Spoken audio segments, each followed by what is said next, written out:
La gente siempre está tratando de obtener energía. Los científicos están tratando de utilizar la energía de los océanos que hay en el movimiento de las mareas y de las olas, o cómo utilizar mejor la energía nuclear o la energía eólica. Pero la más grande y desperdiciada de las energías en el mundo actual es la oración.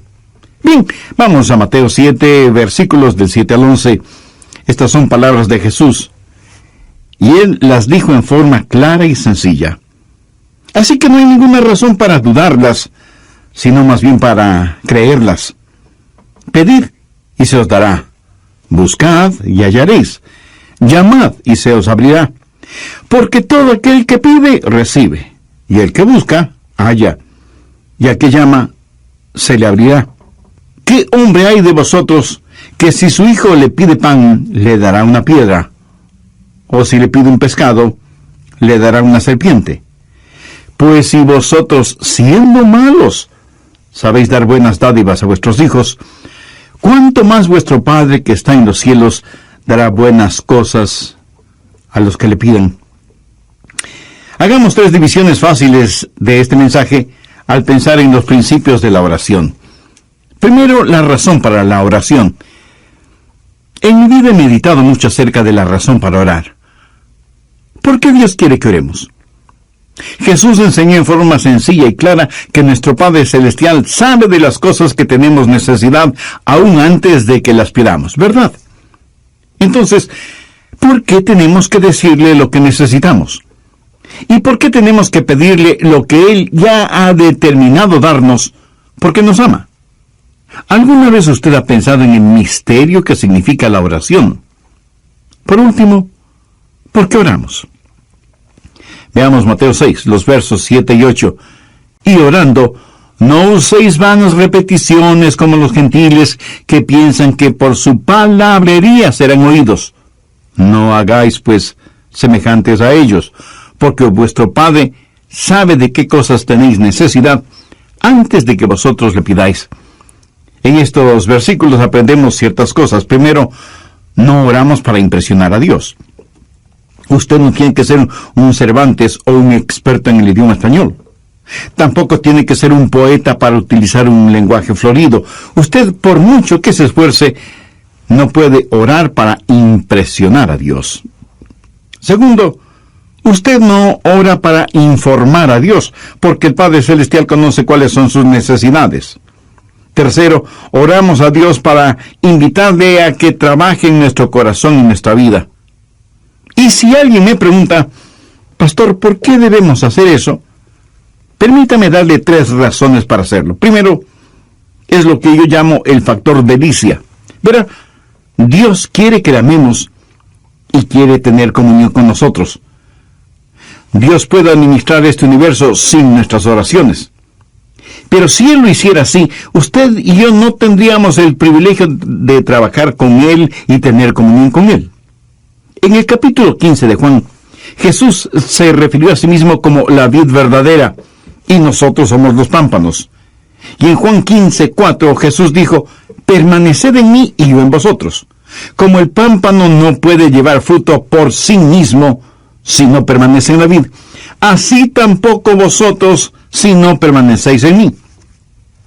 Jesús está haciendo énfasis en la realidad y la necesidad que tenemos de permanecer en Él, porque sin Él nada podemos hacer.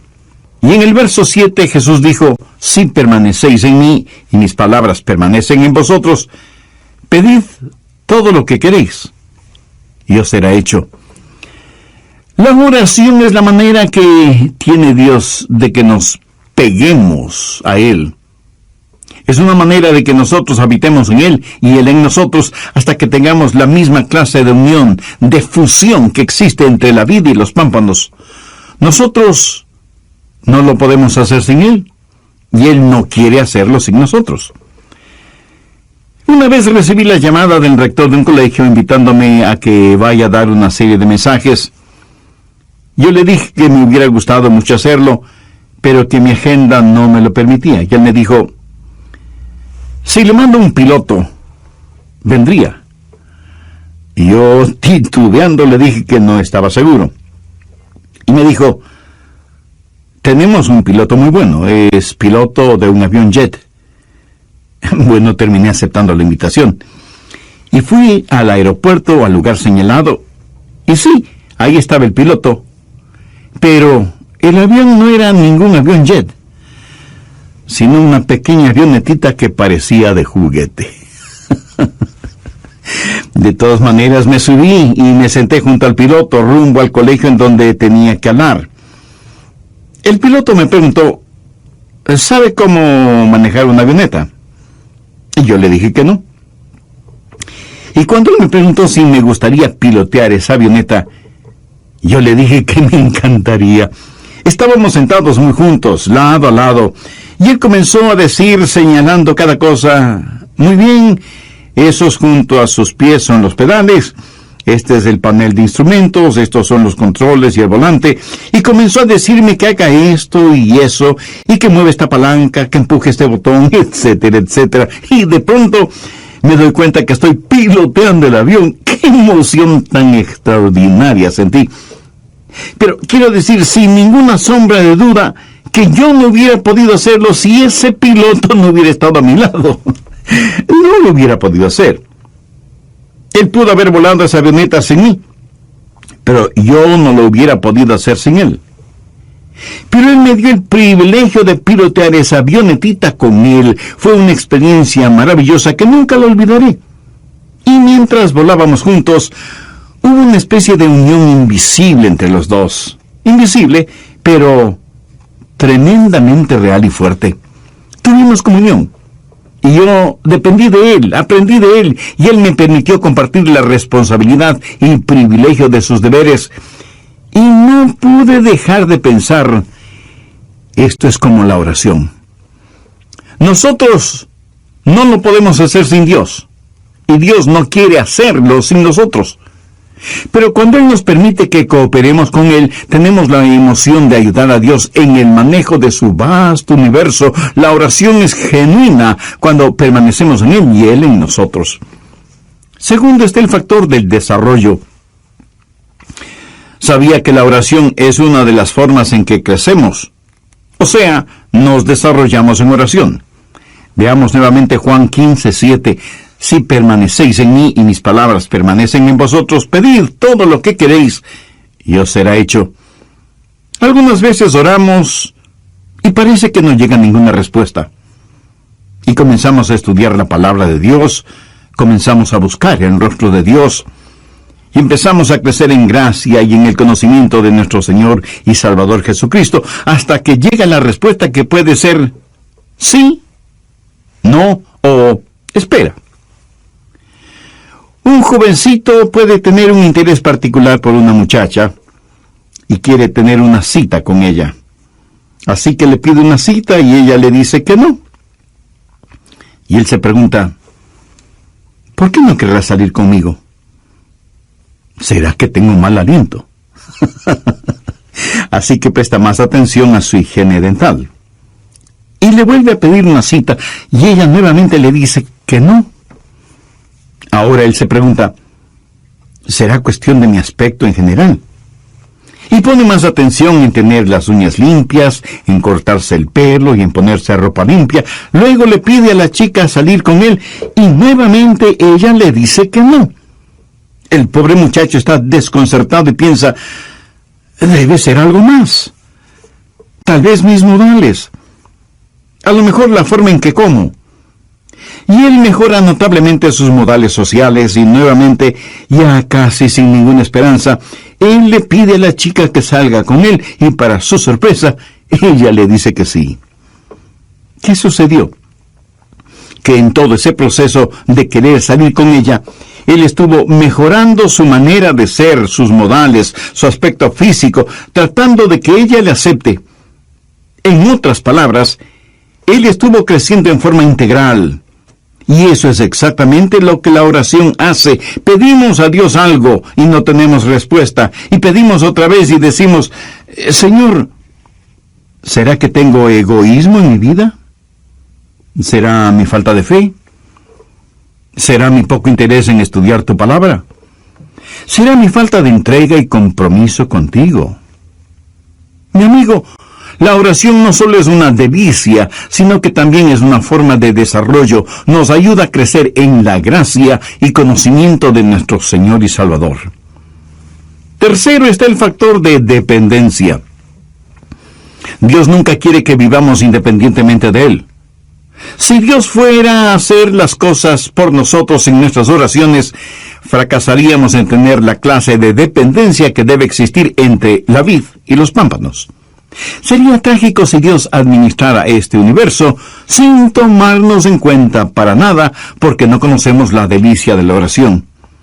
Nunca conoceríamos del crecimiento y el desarrollo que viene con la oración. Así que, sea que entendamos la filosofía de la oración o no, sabemos que Dios nos ha invitado a orar y nuestro Señor nos manda que oremos. ¿Qué es lo que pedimos en la oración? En Mateo 7:7 Jesús dice: pedid y se os dará, buscad y hallaréis, llamad y se os abrirá. Observemos esto. Primero, pedid. Simplemente pedir.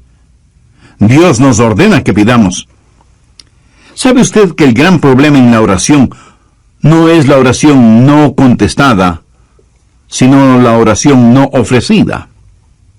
Miremos lo que dice Santiago 4:3. Pedís y no recibís. Jesús dice que debemos pedir. La oración no ofrecida no solo es una tragedia, sino también un pecado. En Lucas 18:1, Jesús se refirió a la necesidad de orar siempre. Y también enseñó que debemos velar y orar. Anota al margen Filipenses 4:6. Por nada estéis afanosos, si no sean conocidas vuestras peticiones delante de Dios en toda oración y ruego con acción de gracias. La oración debe ser algo tan natural, tan normal como el respirar. Pablo dijo que debemos orar por todo, porque si le interesa a usted, también le interesa a Dios. Ahora, si usted no puede orar por algo, o sabe que sería erróneo orar por algo, entonces también es erróneo el hacerlo. No divida su vida entre lo secular y lo sagrado. No diga: bueno, oraré si voy a predicar un sermón, pero no tengo que orar cuando voy de pesca. ¿Cree usted que hay algo de malo en orar a Dios cuando va de pesca? ¿O cuando va a jugar su deporte favorito? ¿O cuando invierte tiempo en sus pasatiempos? Años atrás, junto con unos amigos, estuve en Cabo Cañaveral, en la Florida. Estuvimos pescando. No había ido de pesca por mucho tiempo. Tenía mi caña de pescar, mis anzuelos, la carnada, absolutamente todo. Y en el lugar en donde fuimos a pescar, yo estaba un poco lejos de mis amigos, con el agua hasta mis rodillas. Y a la distancia podía escuchar las voces de mis amigos atrapando peces. Y yo no pescaba nada. Y oré y dije: Señor, no estoy pescando nada, mientras que mis amigos aparentemente sí lo están haciendo. Señor, tú sabes que he estado trabajando muy fuerte y que a los tiempos vengo a pescar. Ayúdame a pescar no un pez chiquito, sino uno realmente grande. Y lancé una vez más el anzuelo con la carnada en el agua. De pronto, la línea se tensó, y yo también. Entusiasmado comencé a enrollar la línea y de pronto la trucha más grande que he visto en mi vida estaba frente a mí. Era una trucha que pudo haber ganado cualquier concurso por peso y tamaño. Unos momentos antes le había pedido a Dios que me ayude a atrapar un pez grande. Y ahí estaba un pez no solo grande, sino enorme. ¿Sabe lo que hice de inmediato? Le agradecí a Dios y le dije: Señor, eso fue formidable. Déjame atrapar otro más. Y Dios me bendijo 3 o 4 veces más. Ahora, usted puede pensar que eso fue un poco frívolo. Permítame decir algo. Ninguno de nosotros tiene nada que hacer si es que no podemos orar por lo que hacemos, no importa lo que sea. Si usted no puede orar por algo, entonces no tiene por qué hacerlo. Si algo usted no le puede pedir a Dios, entonces no tiene por qué desearlo. La Biblia dice, en todo con oración y súplica. ¿Puede usted pensar en algo que sea demasiado grande para Dios o demasiado pequeño para que no lo note o para que lo note? Piénselo. Pablo en Filipenses 4:6 dice, por nada estéis afanosos, si no sean conocidas vuestras peticiones delante de Dios, en toda oración y ruego, con acción de gracias. Así que debemos pedir, y alguien me preguntará, pastor, ¿y qué si quiero algo incorrecto? Bueno, usted no pide lo incorrecto, pero sí le puede decir a Dios, Señor, estoy anhelando algo que es incorrecto, ayúdame a eliminar ese deseo de mi corazón. No importa lo que sea, preséntelo a Dios en oración. Nuestra responsabilidad es el pedir. La responsabilidad de Dios es el dar, siempre y cuando nuestro pedir sea de acuerdo a su voluntad. Pero no solo debemos pedir, sino que también debemos buscar. ¿Qué quiero decir con discernimiento? No solo que debe haber deseo, sino también discernimiento. Cuando usted está buscando, pudiera haber algo que usted no ve o algo que usted no conoce. Y si usted está buscando algo, quiere decir que es algo que está perdido. O no se sabe. Y usted está tratando de encontrarlo, de saberlo. Podríamos decir, está tratando de descubrir algo. Amigo, amiga, ¿ha descubierto ya la realidad de Dios en su vida? Para que pueda orar a Dios, primero tiene que conocer a Dios, y para conocer a Dios usted debe haber recibido en su corazón al Señor Jesucristo como su Salvador y Señor personal. Si aún no lo ha hecho, lo puede hacer este mismo momento. Arrepiéntase sinceramente de sus pecados. Agradézcale a Jesús que Él derramó su sangre en la cruz para perdonar sus pecados. Erróneo, Dios no le va a bendecir. Dios no le va a dar. Podría ser que usted tenga una motivación egoísta. Pedís y no recibís porque pedís mal, para gastar en vuestros deleites. Yo puedo pedir por necesidades personales, pero no puedo pedir por necesidades egoístas. Y pudiera ser que Dios mismo quiere que busque. Antes de darme lo que Él quiera darme, Él quiere que yo quiera más de Él que aquello por lo cual estoy pidiendo. Por eso Santiago 4:8 dice, acercaos a Dios, y Él se acercará a vosotros. Así que pudiera ser que Dios quiere que yo me acerque a Él y que le busque, y que deje de practicar oraciones tibias o totalmente vacías. Dios hace negocios con aquellos que seriamente quieren hacer negocios. Pudiera ser que Dios quiera que yo busque su poder, que viene por medio de la pureza, de acuerdo a lo que dice Santiago 5:16, la oración eficaz del justo puede mucho. Ahora note la progresión: deseo, discernimiento y determinación, pedir, buscar y golpear o llamar. ¿Dónde golpea? En una puerta que está cerrada. Y cuando ora, debe mantenerse orando hasta que se abra la puerta. Eso sí, hay barreras que tenemos que vencer cuando oramos. Golpear. Este verbo está en tiempo presente y literalmente significa mantenerse golpeando.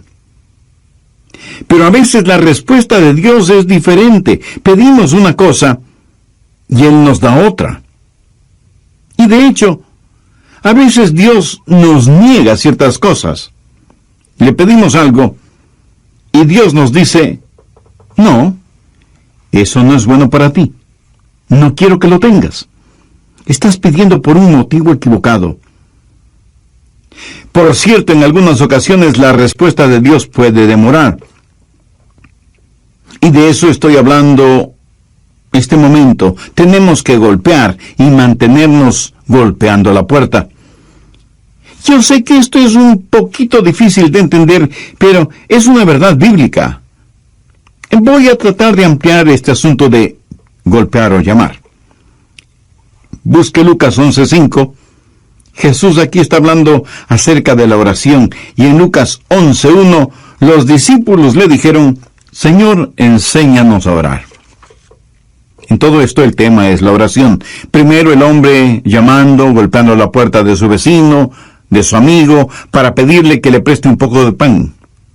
Está llamando a la puerta de alguien que conoce y que le ama, y le dice: tengo una necesidad, tengo visitas inesperadas, pero no tengo nada para darles de comer, y me sentiré muy avergonzado si no puedo servirles algo. Préstame 3 panes. ¿Qué es lo que sucedió? Veamos Lucas 11:7. Y aquel respondiendo desde adentro le dice: no me molestes, la puerta ahí está cerrada. Podría ser que todo esto de la puerta cerrada no signifique gran cosa para usted. Pero en esos días las cerraduras eran muy complicadas. No era nada fácil el abrir una puerta. Y mis niños están conmigo en la cama. No había un dormitorio para cada uno. Todos dormían en un mismo cuarto, y el levantarse significaba que todos lo hicieran. Y en la misma casa guardaban a los animales, los que también podían despertarse. Y los perros, los propios y los del vecino, comenzarían a ladrar. Por eso el hombre le contestó: no puedo hacerte este favor, lo siento mucho. Ahora note lo que dice el verso 8. Os digo que aunque no se levante a dárselo por ser su amigo, sin embargo, por su inoportunidad se levantará y le dará todo lo que necesite. Y yo os digo: pedid y se os dará. Buscad y hallaréis. Llamad y se os abrirá. Usted pide, ese es su deseo. Usted busca, eso es discernimiento. Usted llama, eso es determinación. Ahora, sea que usted esté de acuerdo o no, sea que lo entienda o no, amigo, usted tiene que llamar a las puertas del cielo, y a veces tiene que persistir en llamar para que sus oraciones sean contestadas. Vamos ahora a Lucas 18, empezando en el primer versículo. También les refirió Jesús una parábola sobre la necesidad de orar siempre y no desmayar. Ese no desmayar significa no dejar de orar. A veces oramos, llamamos a la puerta una vez, y una voz desde adentro nos dice que nos alejemos, y nos vamos. Dios no quiere que nos alejemos. Dios quiere que nos mantengamos pidiendo, buscando, llamando. Sigamos leyendo en Lucas 18. Había en una ciudad un juez que ni temía a Dios ni respetaba a hombre. Había también en aquella ciudad una viuda, la cual venía a él diciendo: hazme justicia de mi adversario. Y él no quiso por algún tiempo. Pero después de esto dijo dentro de sí: aunque ni temo a Dios ni tengo respeto a hombre, sin embargo, porque esta viuda me es molesta, le haré justicia, no sea que viniendo de continuo me agote la paciencia. Y el Señor dijo: oíd lo que dijo el juez injusto. ¿Y acaso Dios no hará justicia a sus escogidos, que claman a Él de día y de noche? Se tardará en responderles. Usted me pregunta: pastor, ¿por qué Dios se queda en la cama y no se levanta a abrir la puerta de inmediato? En Mateo 15 tenemos la historia de una mujer cananea que tenía una hija atormentada por un demonio y le pidió a Jesús que la sanara. Jesús le contestó que él había sido enviado a las ovejas perdidas de la casa de Israel. Y cuando ella, postrándose, le suplicó ayuda, Jesús le dijo: no está bien tomar el pan de los hijos y echarlo a los perrillos. Oiga, ¿cómo se hubiera sentido usted? Suponga que usted tuviera una hija poseída por el diablo. Usted se acerca a este hombre que supuestamente es el Salvador y el Señor del universo, este que dicen está lleno de compasión, Y él le dice: «Perro, aléjate de mí. Yo solo he venido a salvar a las ovejas perdidas de la casa de Israel. No tengo nada que ver contigo. Eres un paria». ¿Qué hubiera hecho usted? ¿Sabe lo que esa mujer contestó? Ella le dijo a Jesús: «Señor, tienes razón. Yo no merezco absolutamente nada. Pero aún los perrillos comen de las migajas que caen de la mesa de sus...».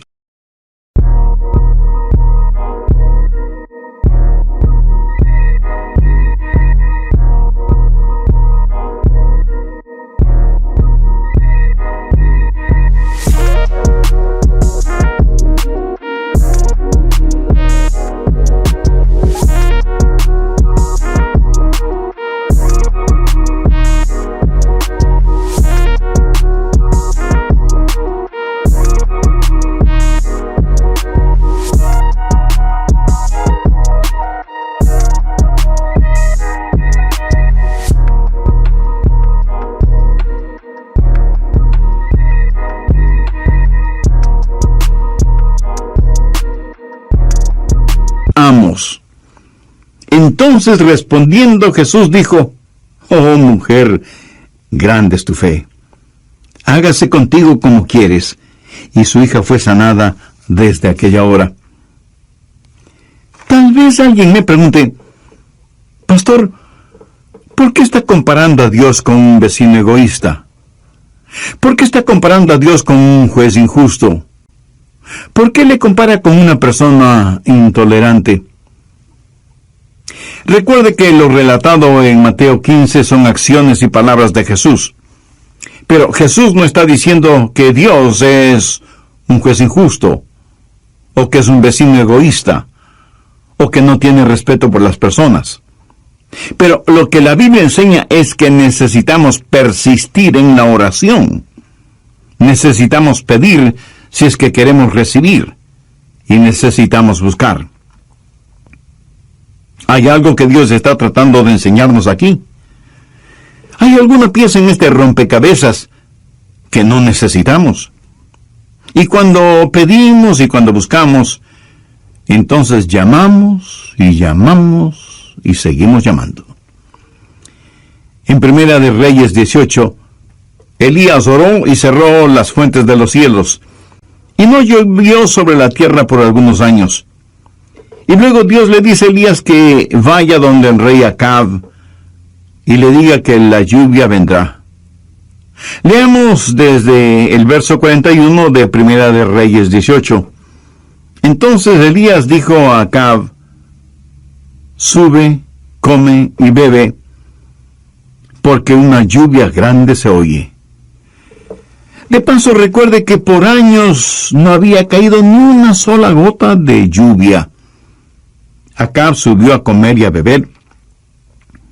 Y Elías subió a la cumbre del Carmelo y postrándose en tierra puso el rostro entre sus rodillas y dijo a su criado: «Sube ahora y mira hacia el mar». Y él subió y miró y dijo: «No hay nada». Y él volvió a decir: «Vuelve 7 veces». Aquí está un hombre que ya sabía que iba a llover porque Dios se lo había dicho. Pero él ora no solo una vez, sino 7 veces. Y a la 7ª vez su criado le dijo: «Yo veo una pequeña nube como la palma de la mano de un hombre que sube del mar».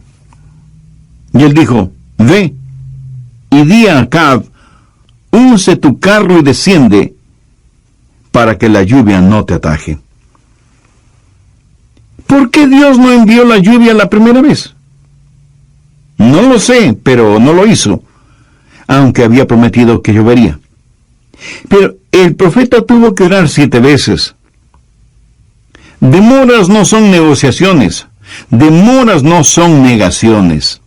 Y nosotros no podemos simplemente cosechar las bendiciones de Dios cuando están maduras. Dios tiene su propio tiempo, y ni usted ni yo sabemos cuándo es ese tiempo. ¿Sabía que el mismo Señor Jesucristo llamó a las puertas del cielo? ¿Piensa usted que las oraciones de Jesús, el Hijo de Dios en la carne, fueron contestadas automáticamente? Yo me sorprendí al considerar esta porción bíblica, pero en Mateo 26:44 leemos: y dejándolos, se fue de nuevo. Lloró por tercera vez diciendo las mismas palabras.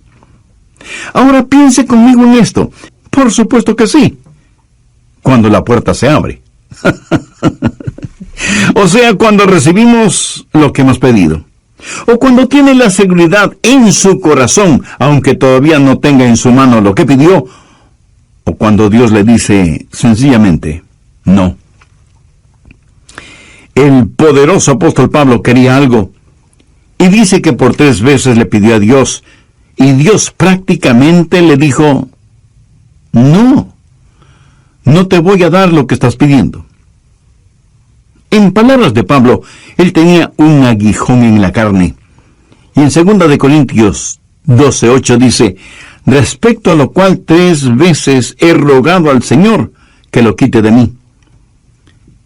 Pero Dios le dijo, Pablo, escucha, no te voy a dar lo que me pides, pero en cambio, te voy a dar de mi gracia. Y Pablo dejó de llamar. Él no oró una 4ª vez al respecto. ¿Cuándo usted deja de orar? Cuando la puerta se abre y usted tiene lo que ha pedido, o cuando lo tiene en su corazón y Dios le da esa seguridad. Hay una necesidad por la cual usted pide, hay un discernimiento que usted busca y hay una determinación a la que usted llama. Creo que muchos de nosotros no somos persistentes en la oración. Permítame decir algo más sobre este llamar. En un sentido, usted puede decir que Dios contesta todas las oraciones. Algunas veces su respuesta es sí. ¿Alguna vez usted le ha pedido algo a Dios y Él le ha concedido eso casi de inmediato? Estoy seguro que muchos de ustedes habrán sido bendecidos de esa manera. Mi amigo, hay cosas y circunstancias que de ninguna manera pueden ser simple casualidad, y que la única explicación racional es que son las respuestas directas de Dios a nuestras oraciones. Pero a veces la respuesta de Dios es no. Es cuando Dios dice, estás pidiendo.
Pidiendo algo erróneo, no te lo voy a conceder.